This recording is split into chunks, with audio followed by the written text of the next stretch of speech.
প্রিয় বন্ধুগণ, আপনারা এখন দেখছেন এটা হলো কদবেল মাখা।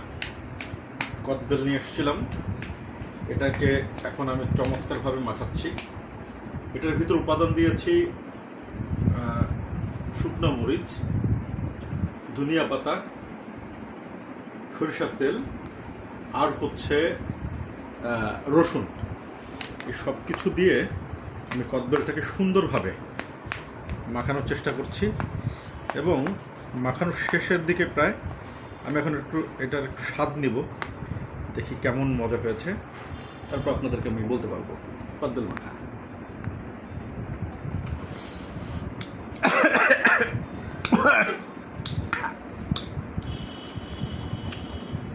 ফ্যান্টাস্টিক, অতুলনীয়।